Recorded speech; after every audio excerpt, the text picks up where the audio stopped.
Welcome to the Dom Sub Devotion podcast. Every episode of Dom Sub Devotion is an authentic reflection of our real life in a loving 24/7 DS marriage. If you crave the passion and intensity of a power exchange dynamic inside of a deeply loving and intimate relationship, you've found the right place. You can always find more from us in the show notes and at infinitedevotion.com. Thank you for listening. Hello everyone, welcome back to Dom Sub Devotion. This week's episode is about fear and how fear poisons dominant submissive dynamics on both the side of the dominant and the submissive, but also even fear that doesn't have anything to do with the relationship or the dynamic, and how that still impacts your ability to be open with each other. So let's dive in. In Dom Sub Devotion, everything we do is to explore what it means to live and love in power exchange, in truth, in erotic devotion, especially in a world that doesn't know what to do with that kind of intensity, that kind of openness, that kind of freedom. And over the last couple episodes, I've talked about how in episode 97, most people are really afraid of what it means for a woman to be fully free. Both men and women are afraid of that. And in last week's episode, I went deeper into how questioning your beliefs, questioning everything, is the doorway to finding your own truth. And so now we're here this week in episode 99, because if freedom and truth and eventually full aliveness, a life lived fully alive and free is the goal, then fear is the gatekeeper that we're all going to have to confront. So today we're going to talk about fear, because we really don't have as much to be afraid of as we think that we do. I think we've all heard that quote that the only thing we have to fear is fear itself. And I would take it even farther than that, because to fear fear still keeps us in that state of internal constriction. It keeps us from being free. Real freedom, it doesn't just mean being able to do whatever you want to do. Real freedom means not being afraid to do whatever feels right to you, being able to hear your body's signals clearly. And this is important for both dominants and submissives. We talk a lot in our courses and in this podcast about being present in your body. And you can't be present in your body if you're in your head. And the reason that we go into our heads is because we're afraid. Unacknowledged fear is the thing that distorts the truth. It clouds the lens that we're looking through life with. It poisons consent, and I'm going to talk more about that later, but this is the biggest, the most important reason to look at fear, because we can't truly be dealing in a world of honest consent when we're acting out of and taking actions driven by fear. It also muddies up desire. It changes and impacts how a dominant leads if it's causing insecurity. And it turns submission into performance and into something that looks more like control. And maybe the biggest thing is that it makes you think you're choosing when you're really just reacting and trying to avoid something.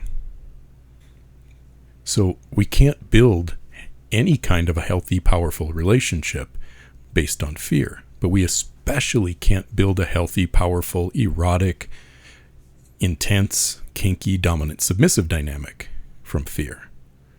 Not from the dominant side or the submissive side. Because fear, even when fear is hiding itself as safety or as protection or responsibility or morality or being good, fear is always a distortion on the truth. And most of the time, we don't even see our own fear. This is where we get into the concept of projection, where we will point the finger at someone else, we'll blame someone else, we'll think they're doing something. And this is why we have to question all of those beliefs so we can really see ourselves. Because if you don't really inquire into what is it that I'm afraid of, you'll find yourself in a dynamic that maybe looks okay, but underneath it, it's built on coercion, control, codependence, and eventually these things will always collapse on themselves. So as we go through this episode, we're going to look at how fear shows up for dominance, how it shows up for submissives, how it poisons consent, how fear from outside the relationship, about things even like money, family, the news, still wrecks intimacy and connection. And most importantly, we're going to talk about how we return back to a life in the truth.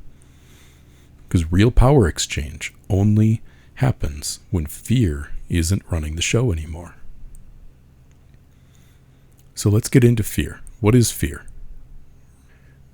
There's a great quote by Peter Crone where he says that if it's not life-threatening, it's only ego-threatening.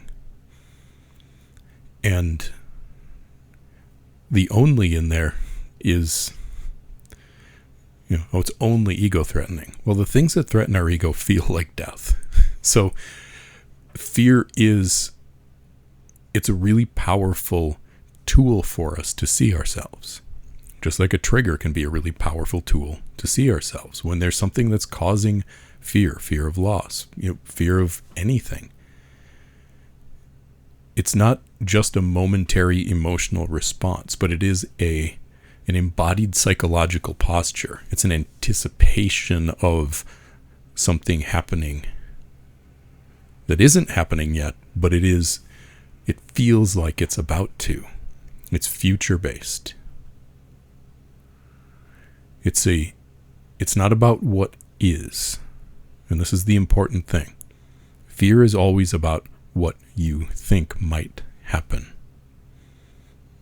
It pulls you out of presence. And when you're not present, you can't lead, you can't submit, you can't love clearly. I've also heard it said this way, that fear is remembering a future that hasn't happened yet. Which sounds a little confusing at first, but when you really take that apart, it is looking out into the future, something that hasn't happened yet. But you are remembering things that remind you of the past, and then you're taking that past that isn't happening anymore. This is a Byron Katie quote. My favorite thing about the past is that it's over. So the past isn't happening anymore, but it did happen. And the fear is that the thing that happened before might happen again. So it puts us into this internal posture that is trying to avoid that thing happening again. And most people think they're being careful when they do this. But the fear is keeping them from actually being able to be present with what's really going on. So don't confuse yourself into thinking that you're not afraid just because you're maybe not panicked or feeling anxious. Fear can show up as trying to be responsible. Fear can show up as trying to be realistic or be good or do the right thing. Sometimes fear even shows up as what you think is love. I'm trying to protect you. But if you trace it down, it's almost always fear dressed up in some kind of virtue. And fear is a manipulative force. If you've been listening to the podcast for a while, you probably remember Dawn's favorite acronym for fear, which was false evidence appearing real. In DS dynamics, this gets really clever. Fear might show up as boundaries. Boundary setting when really it's just wall building to avoid intimacy or exposure to something that feels dangerous. It might show up as what you say is a need for safety when really it's about avoiding discomfort or clinging to something that you don't want to let go of. It might even show up as responsibility when really it's control that's kind of disguised as care. And so fear will hijack those words that feel like very empowering words. It'll feel like we're in integrity, but we're not. If we're in self-protection, we don't really know what's real. We only know what feels real to the fear that is the lens through which we're seeing life. So this corrupts the language and the structure that dominance and submission and healthy DS dynamics are really built on. So if this one thing can be understood, the rest of everything else that I share here in today's episode will be able to land for you. Fear is not protection. Fear is distortion. Fear actually keeps you more exposed to danger because it clouds what you want and it twists what you see and it poisons how you choose. You can't lead from fear, and you definitely cannot submit from fear. Because the moment that fear is in the room, the truth isn't. When truth is gone, everything about relationship, intimacy, dominance and submission, it all becomes coercion, manipulation, control, and eventually performance. And that's not power exchange. It's really just like a mutual soothing of each other's fear. So let's take a look first at how fear shows up in the dominant side of the equation. And this is intended to call the dominants who are listening to this episode. This is intended to call you into deeper self-responsibility. This isn't about shame. This isn't about blame. This is about helping you see yourself. One of the things that is a very consistent theme that I see in my work with men, in my course, Becoming a Dominant Man, in the one-on-one work that I do with people, it's this feeling that dominant men have that they need to earn or prove their authority. And so this will show up in like overcompensation, over-explaining, needing affirmations to feel legitimate. So he's kind of performing or acting the role of dominant. And this is driven by the fear of not being enough, not doing it right? This is a much deeper fear of not being a real dom, or not having your masculine energy, or of not knowing what you're doing, so you're trying to prove it. And you might be trying to prove it to her or to yourself. But either way, you're still letting fear be the thing that's driving. And so this will look like intellectualizing. It'll look like performing leadership. It won't feel real. It'll feel like you're just trying to check off a list of all the dominant things you're supposed to do. And it'll definitely show up in looking for how she obeys, how she submits to you as a validation of your authority. You'll feel threatened by her lack of obedience, and you will only feel empowered when she is in obedience. But leadership isn't something that's earned by how she behaves. It's not, you aren't a leader because she follows you. You're a leader because you're leading. It's in your being and it's in your presence. There's also this fear of being too much. Fear of being either too much or not enough. Really, because in these cases, a dominant will shrink down his power, his desires, what he wants out of the dynamic, because it feels like he's trying to keep her safe. That's what the fear will tell him. Especially if you're someone who has come forward and through life with this belief that you hurt people, that the way that you are in life is hurtful to people, if your sexuality is hurtful to people, if these are beliefs that you've adopted based on what other people told you or based on your perception of things that happened in the past. If you are coming into a dynamic with those fears, your direction is going to be weak. You're going to be giving mixed signals because on one hand you have this desire and how you want the relationship to go, and on the other hand you're afraid. This is also, little side note, where a lot of men lately, because this has become popular, they resort to like something they define as a sigma male, or they define as stoicism. When really it's just the fear taking over and kicking in his emotional unavailability. It's a good excuse to shut down and let the fear win. So you censor yourself. You don't want to scare her. You don't want to hurt her. You don't want to feel rejected. And you're trying to be loving, but you soften yourself. You second guess yourself. You mute yourself.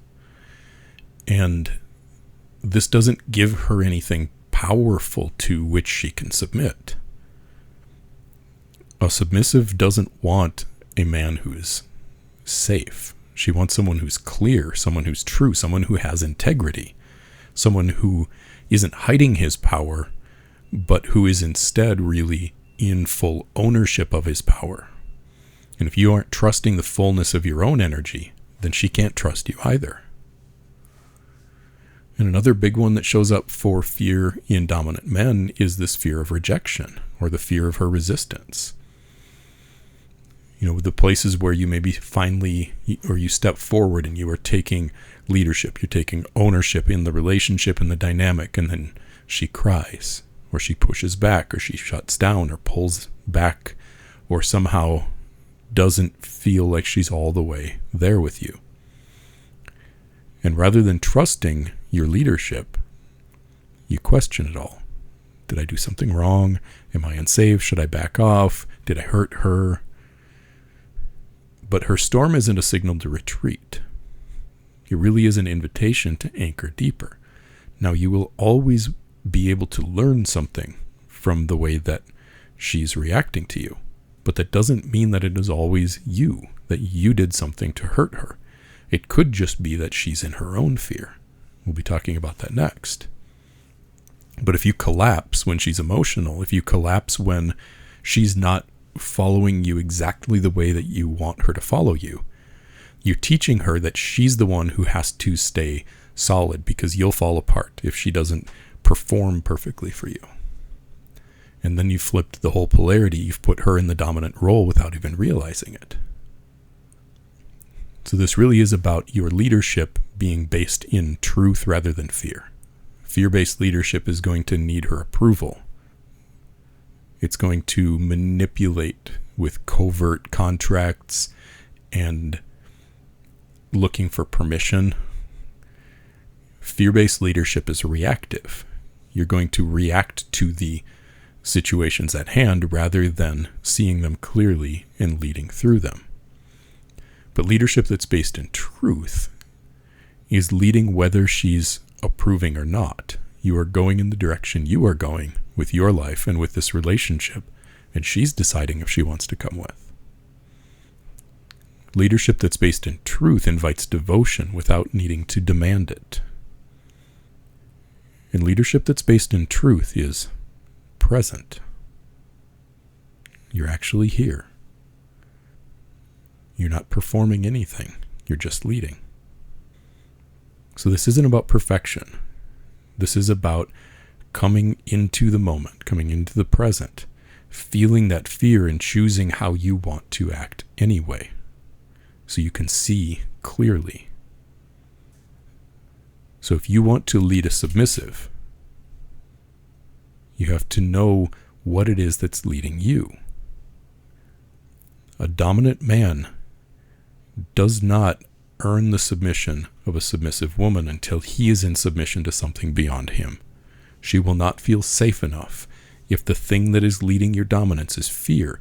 If your dominance is coming from reactivity, if your dominance isn't grounded and rooted in integrity and love and truth, then she's never going to feel deeply safe enough to let go. So how does fear show up in the submissive side of this? First of all, fear really will corrupt the purity of surrender, of devotion. And fear is going to expose how a submissive confuses performance or protection with obedience.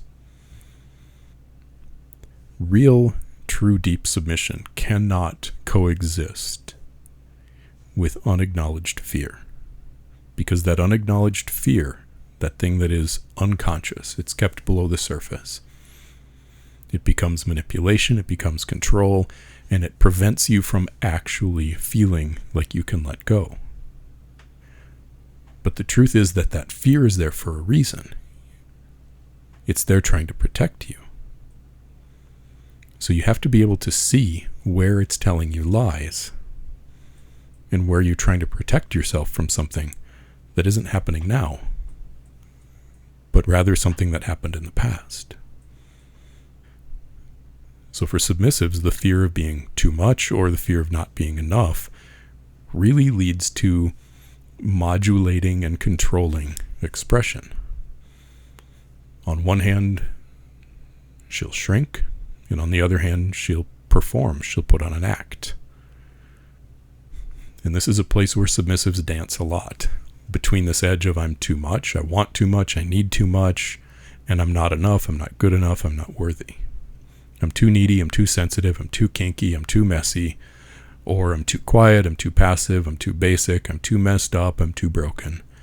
So they do this game where they constantly adjust and modulate and shapeshift into whatever it is that someone else wants, rather than what they actually desire. But real submission, real surrender is not performance. It's not an act. It's a real, true letting go. And that has to be based in trust. If you're afraid of being rejected, if you're afraid of being judged, then that gift and that freedom of surrender gets buried underneath that fear. And so while on one hand you might be trying to offer yourself, you're maybe trying to give yourself submission, to submit, to give yourself over to another in trust. You can't give that when you're trying to control, and you can't stop controlling when you're letting fear be the thing that's driving you in your submission. Now, fear of rejection is a big one for dominance, and the flip side of that in submissives is the fear of abandonment. There are so many women I've worked with over the years who have come to this realization that submission for them is really trying to do what she is supposed to do to guarantee that she will not be left. And then obedience, submission, power exchange, it's not real. It's a survival strategy. It's something she's doing to try to get or keep, because she's trying to avoid this thing she's so afraid of. This is where a submissive says, I'll do whatever you want. I don't have limits. Just please don't leave me. On the surface, this looks like obedience, and to some, especially to disembodied, unconscious dominant men, this looks like the submission that he wants. This is the submissive who is lost in sub-frenzy. Is usually, in my experience, a submissive who is so afraid of being abandoned that she is just trying to give herself away so that someone will choose her. So when your yes is coming from a fear, it's not a real yes. It's not submission. It's still self-protection. And eventually, submission that's coming from a fear of abandonment turns into bitterness or collapse or numbness or explosion, because deep down, you know that you've betrayed yourself to try to get what you think you need. Another fear that shows up for submissives is a fear of judgment, shame. And a lot of submissives will hold back their deepest desires because they think they're wrong, they're bad, they're too dark, too slutty, not okay. So they try to be in the good girl energy rather than a surrendered energy, rather than a trusting energy. And so this will lead to suppression. This will lead to performative kink. But more than anything, this leads to a really deep internal dissonance, where she's at war with herself between what she wants and what she thinks she should want, what's okay and what's not okay. And this is nothing more than shame. It's fear of your own desire. The craving that drives a lot of women to submission is a really, really powerful, dark, erotic energy. This craving to be used, to be destroyed, to be fucked wide open, to be praised and degraded at the same time, to be owned, to be collared. These things are intense, but instead of owning it, they'll tuck it away.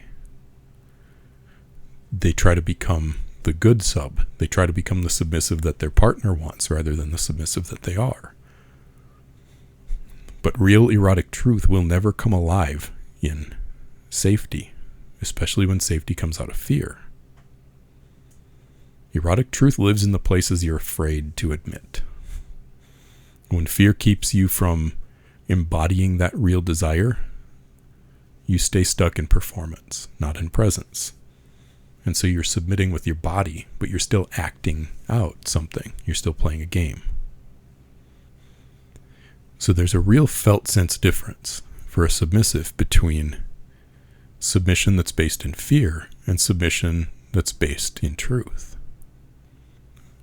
Fear-based submission is going to come from a place that sounds like, tell me what to do so I don't mess up. Or, I don't have any limits, I'll do whatever you want.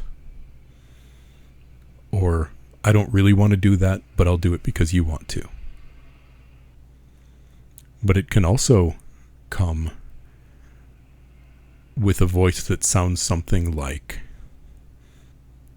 submission needs to look like this. Submission needs to feel like this. This is how I need submission to be in order for me to feel like I'm getting my needs met. So even this is a fear-based submission because it's trying to control. Truth-based submission really is a state of surrender. It's a state of letting go, of giving yourself over in trust. And the difference is that one comes from scarcity and the other one comes from sovereignty. And you can feel the difference when you really start to listen. So if you're submitting from fear, you're not actually submitting, you're trying to negotiate. You're trying to negotiate safety for your ego through your obedience, through your submission. But when you are able to see and let go of your fear, you can really get to a place where you can give yourself over with truth and with trust. And that's where this becomes sacred. That's where this really becomes magical. And before we move on about what to do about all of this, it's also important that we spend some time touching on the things that are outside of the relationship, outside of the dynamic that still impact the inside of the relationship. Things like fear of not having enough money, fear of failure, fear of what everyone else is going to think. We see this come up a lot when we get all the questions about, well, what does your family think? What are your kids going to think? What are these people going to think? And all of the hiding. You know, one of the things that I think has always made Dawn and I stand out about our willingness to open up and share our lives and our relationship is that we do so without shame. We're not afraid of who we are. We're not afraid to put our faces on here. We're not afraid to share the reality of what we're living and the fact that this is a deeply loving and meaningful relationship dynamic. There's also the fear of rejection. There's fear of everything that you could watch on the news. Most of what you consume on social media. But this gets at a really important point, and this is something that I realized for myself in a very different way. But there is only one you. There's only one Andrew. For you who's watching or listening, there's only one you. There isn't the version of you that exists when you are browsing social media content, the version of you that exists when you're watching the news, the version of you that exists when you are with your partner. There are not all these different yous. There's just you. So you don't get to tuck your fear away in a drawer about what you see happening on the news or the thing that you're terrified about, the world falling apart, the apocalypse coming, whatever that might be. You can't just put that away and act like it's not affecting the other parts of your life. Because if you're gripped by fear, you're not available to the moment. You're not available to yourself. You're not available to your partner. And that fear is going to bleed over into everything, whether you want it to or not. So external fears will impact a dominant-submissive dynamics. When you're consumed by fear, again, it might have something to do with your job. It might have something to do with your family. It might have something to do with who knows what. You bring less of yourself into the relationship because you're not clear. You can't be soft. You can't be fully present. You can't be fully in your leading masculine energy. You can't be fully in your submissive feminine energy because you're braced internally, inside yourself. If you're braced against life, then you're braced against each other. You're braced against yourself. And all of the energy of the relationship and the dynamic gets distorted because you're trying to manage and control all of that energy of fear. Because it feels like if you let go of it, the fear is telling you everything's going to fall apart. And so if you are reactive to your job, if you are reactive because of your fear about what's happening on the news, then you get distant, you might get needy, you might be more tired, and the connection between the two of you loses the presence that it needs to be able to feel alive, because you're carrying that energy of heaviness. Here are 3 different things that fear creates inside of the dynamic when it's coming from outside of the dynamic. The first one is control loops, where either person is trying to manage the little variables in their life, micromanaging life, so that you don't feel unsafe, so you don't feel like the balls are going to drop. And when you're stuck in trying to control your whole reality, the relationship is a part of your reality.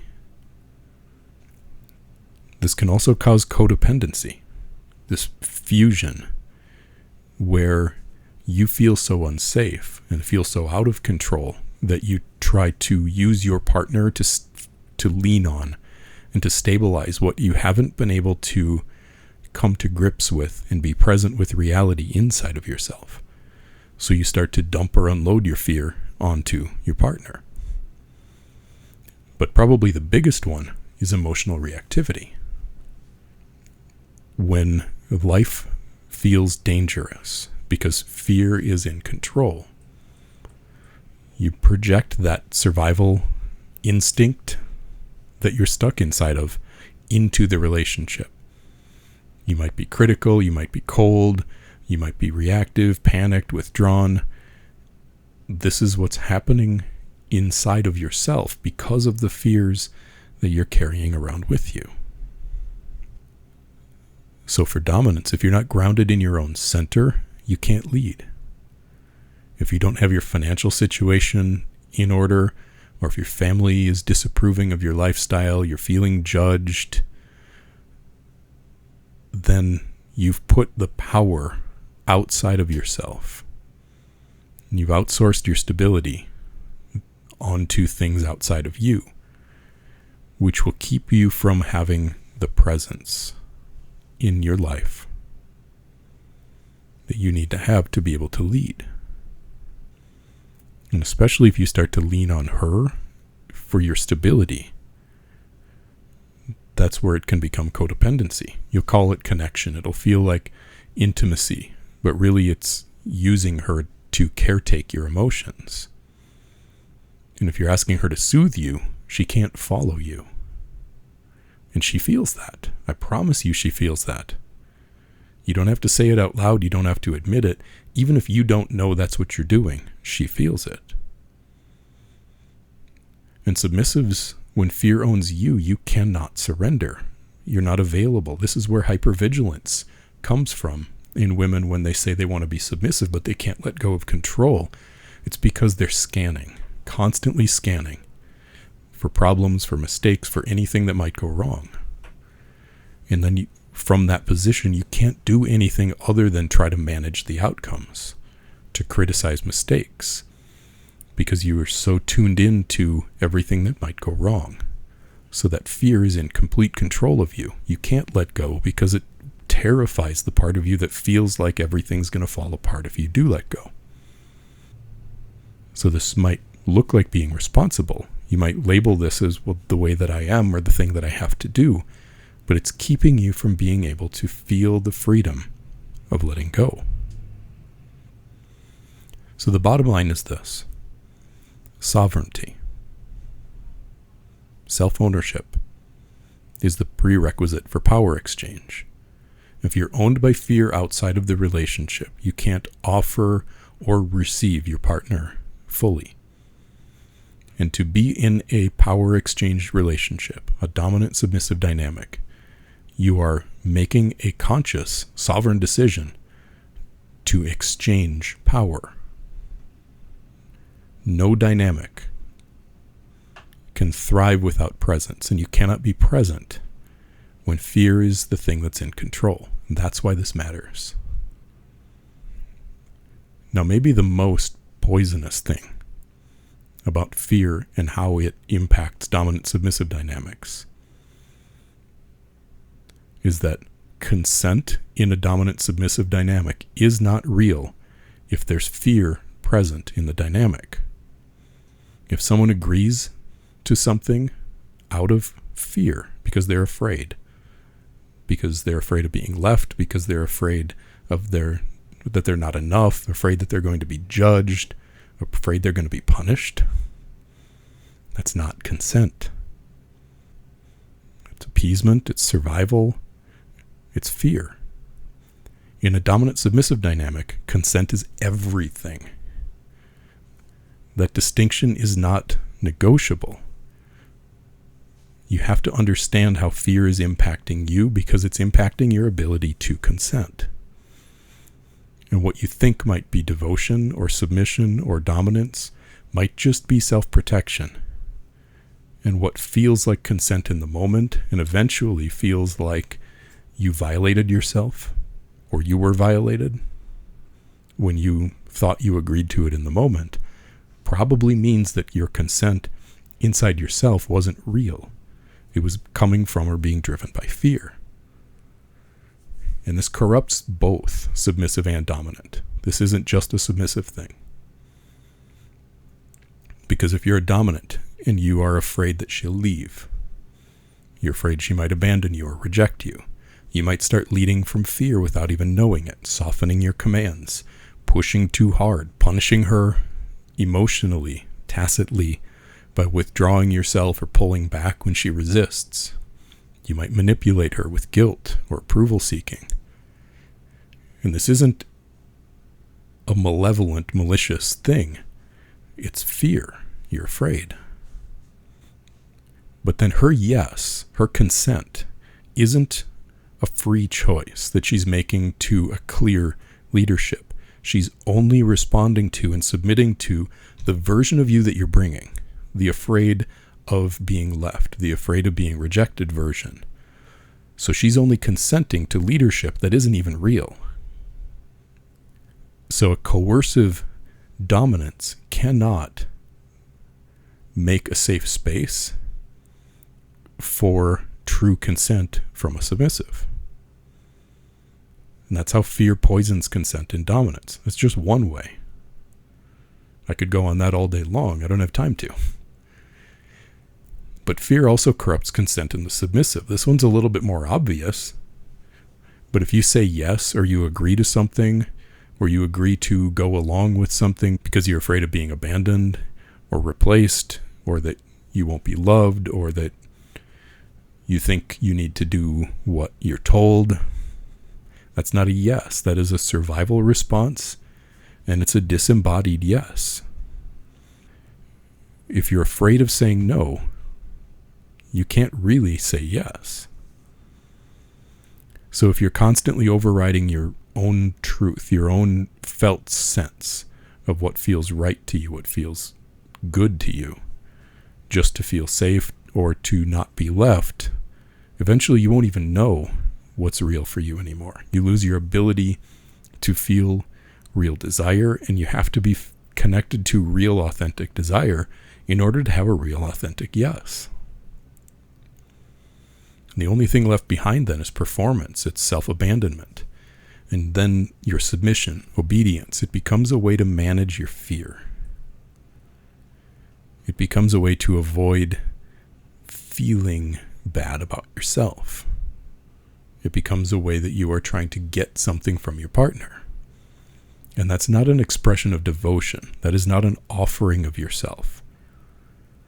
And it's also not just exhausting, because you will wear yourself out performing to that extent.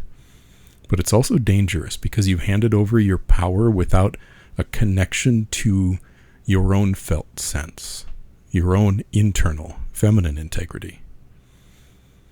And whether the man that you are giving this submission to is fully clear and solid in himself or not, you'll eventually resent him.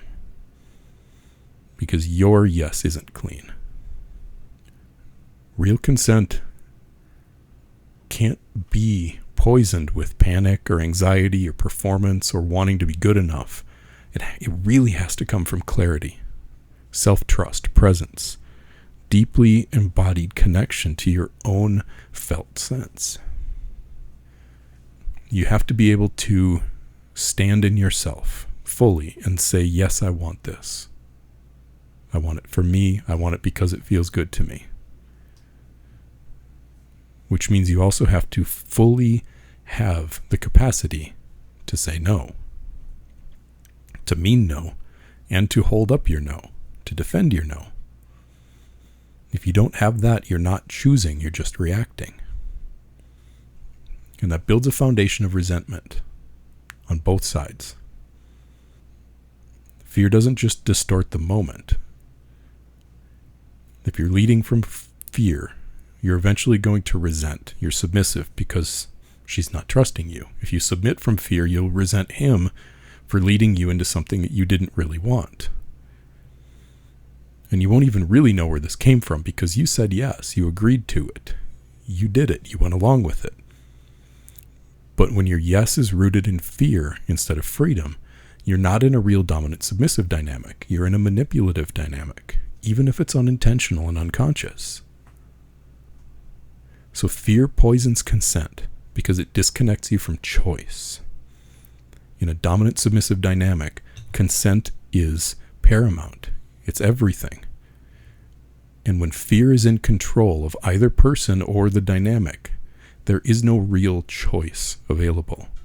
There's no real power exchange available. It's just control and manipulation, collapse, confusion, resentment. And this is where dynamics just fall apart. So let's take a few minutes here. I just want to look at what happens when you lead from fear, and also what happens when you submit from fear. There's a cost to fear-based leadership, not just to the dominant, but to the relationship really as a whole. There's a difference between management and leadership. When you're leading from fear, you aren't really listening. You aren't really present in the moment. Instead, you're just trying to control all the little moments. You're trying to micromanage. You're trying to force. You're trying to use rules to get her to agree to feel a certain way. And so when you're so focused on outcomes rather than presence, and you're focused on where you need to get to rather than building the connection of the dynamic in the moment, you're not tuning into her. You're not open to her. You're not sensitive to her anymore. You're not tuning into her body. And you're not in your own clarity. And if you're dominant and you find yourself hyper aware of her reactions, her moods, her approval, this is what's going on. You're micromanaging the dynamic instead of staying deeply embodied in your truth, in your leadership, in your values. And when we lead from fear, there's an illusion of protection. It's like we think we're helping. We justify this, right? I've been this guy. But we justify this fear-based behavior as being responsible or protective. You can't do that because it's not safe for you. Is it really not safe for her? In reality, this is most often self-protection. It's trying to prevent how I would feel, because my fear is a bigger deal to me than her being free in herself. So it's the avoidance of discomfort. And fear-based dominance robs a woman of her agency. And you can't have a real honest dominant submissive dynamic when both dominant and submissive aren't rooted in and grounded in sovereignty. When you're leading from fear, you're trying to keep her from hurting you, from reacting in the way that you don't like. You're trying to keep her from leaving. And in doing so, you're not leading her. You are exerting dominance over her sovereignty, her agency. You're trying to control her experience, right? You don't want her to feel too much or want something that makes you uncomfortable. You don't want her to react in a certain way or try to control things. But now she's not being free. You aren't actually getting an honest look at where she is and what's really going on with her. You're only getting the version of her that she has to be, that she has to perform for you. And so you strip the humanity out of a submissive when you lead her in this way, when your fear is the thing that's leading her. And you end up with compliance. So if you're a dominant and you've ever felt like your submissive is going through the motions, but she doesn't really feel the desire for submission, she doesn't feel the desire for you, it's because she's complying. Well, why is she complying? It's because of fear. And there's a felt sense difference that you will know as a dominant when your submissive is in devotion to you, when she's in a surrendered state versus a performative or a compliant state. So fear distorts power. It turns leadership into control. And no matter how good the dynamic looks from the outside, it'll always feel hollow. Because as much as control is exciting inside of a dominant-submissive dynamic, the dynamic itself can't be about control. Because if it's about control, it's about fear. But when the dynamic is about truth and freedom, that's when everything gets to come alive. Now, when a submissive submits from fear, it's just the other side of this. Submission turns into performance. That fear leads to one of two things: performative submission or complete collapse and shutdown. And regardless, if you're trying to submit from that place of fear, you're not in your power. You are not in your authenticity. You're not in your own sovereignty. You're in a role of survival and pleasing. And this can look obedient, but it feels numb. It feels checked out or anxious, or just feels like you're trying to figure out the right thing to do. And this is back to consent. If you're trying to submit from fear, you're going to agree to things you haven't really chosen for yourself. And this will lead to a feeling of deep self-betrayal eventually. And somebody who's in a state of internal self-betrayal is going to project that outward. It's going to come out as regret or out as anger. And there's a ton of internal emotional and mental dissonance that's caused by this. Because if you've submitted from fear, you can't really feel cherished. Or you will end up feeling used, and then angry, and then hurt. You might feel disconnected. And even though he may have done things that you didn't want, if you agreed to something that you didn't want to agree to, you also played a part in that. And so what feels like resentment and anger towards him is also resentment and anger you feel towards yourself. And that's why it's so essential that a submissive claims her voice. She really takes ownership of her no. Because when submission's rooted in fear, it creates confusion. Because you didn't really choose. And one of the most dangerous forms of fear-based submission is this: if I obey well enough, then maybe I'll be loved. And then you're turning your devotion, your submission, into a bargaining chip. You think if you get it just right, if you are just what he wants, the perfect sub, the good girl, that he won't leave, that he'll never want someone else, he'll love you forever. But that's not submission, that's manipulation. And it's trying to control his love by offering your obedience like a payment. And this isn't a transactional offering. This isn't a transactional relationship. Control and fear and devotional submission can't live in the same room. They don't work together. So there's this emotional cycle that happens where if you submit from fear and then you collapse inside yourself to make it work, you end up feeling like your partner betrayed you, you betrayed yourself, resentment kicks in, there's guilt, and then you're confused, disoriented, and then people will pull the plug on a relationship that really fell apart the moment that you didn't say no to something that you really should have said no to. So submission can really only be powerful and embodied when it's chosen from a place of sovereignty. If you're giving it from fear, you aren't offering yourself, you're abandoning yourself. And that's the big difference. So to wrap this up, I want to talk about what it looks like to move out of fear into truth. For the dominant, this means leading from values. You have to know what it is you stand for. Why are you leading this relationship? Why are you a dominant at all?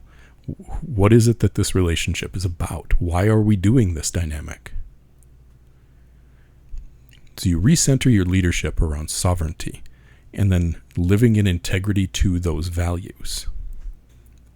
And it's important to acknowledge the fact that fear isn't going to go away. We just have to be able to see it, so we aren't acting from it, so we aren't using that fear to be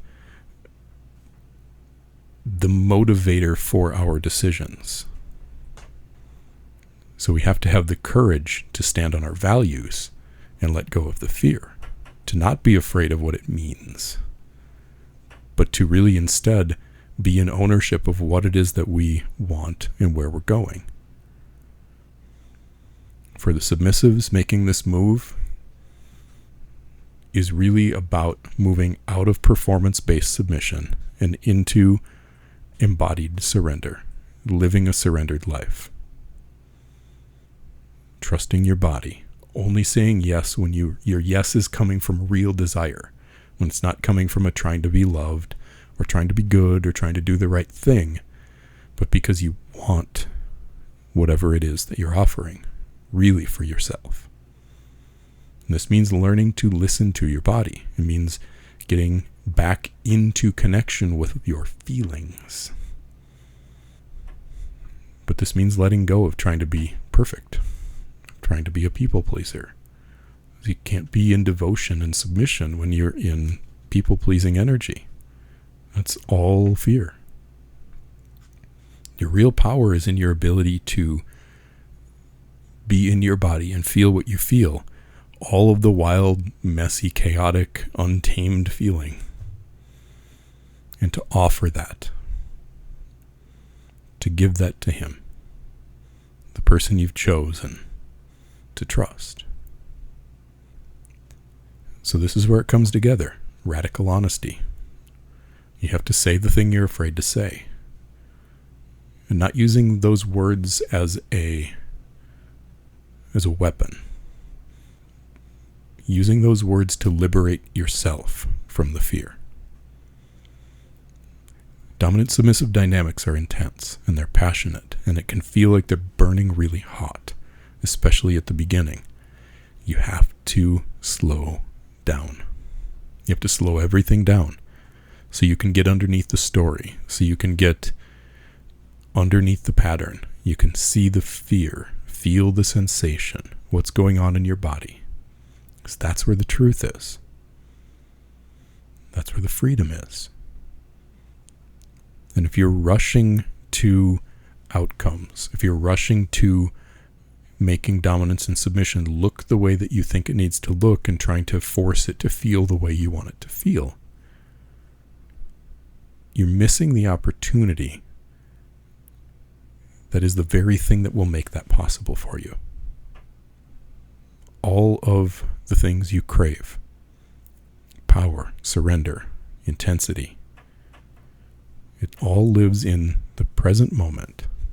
And so we've got to be able to slow down and be there. So fear is a reality, but you don't have to obey it. It's going to whisper. It's going to tell you to be smaller, to play it safe, to be more palatable, to say it in the right way, to hold back, to perform. Those things don't go away. But you can stop obeying them. Because the moment that you obey fear, fear becomes the dominant force in the relationship. Fear will always have you abandoning the truth. And a real devotional, dominant, submissive dynamic that works over the long term can only live inside of truth, in a truthful container, one that's not about control, but that's really about the freedom for both people to fully be themselves, to bring everything that they are forward, and to offer that into a space of openness and honesty. So I'll leave you today with a few questions. Feel into these. Where in your dynamic, where in your relationship, either your current one or your past ones, have you chosen from fear rather than from truth? What are you most afraid to speak up for? What desire are you pretending not to have? What desire are you pretending that you do have because you're afraid of what it means if you don't? And what could your life become if you were really honest about what it is that you're afraid of? Because this is about deep honesty. And I know that facing your fears isn't easy, because the fear itself will tell you to be afraid of looking at the fear. But if you want dominance and submission to come alive, to feel loving and passionate and intense, and to work and improve and get better over the long term, you have to be willing to let fear die, or it will own you. So step into the fears, look at them, expose them, shine the light on them, and live from truth. Thanks for being here with me today. We'll see you next week.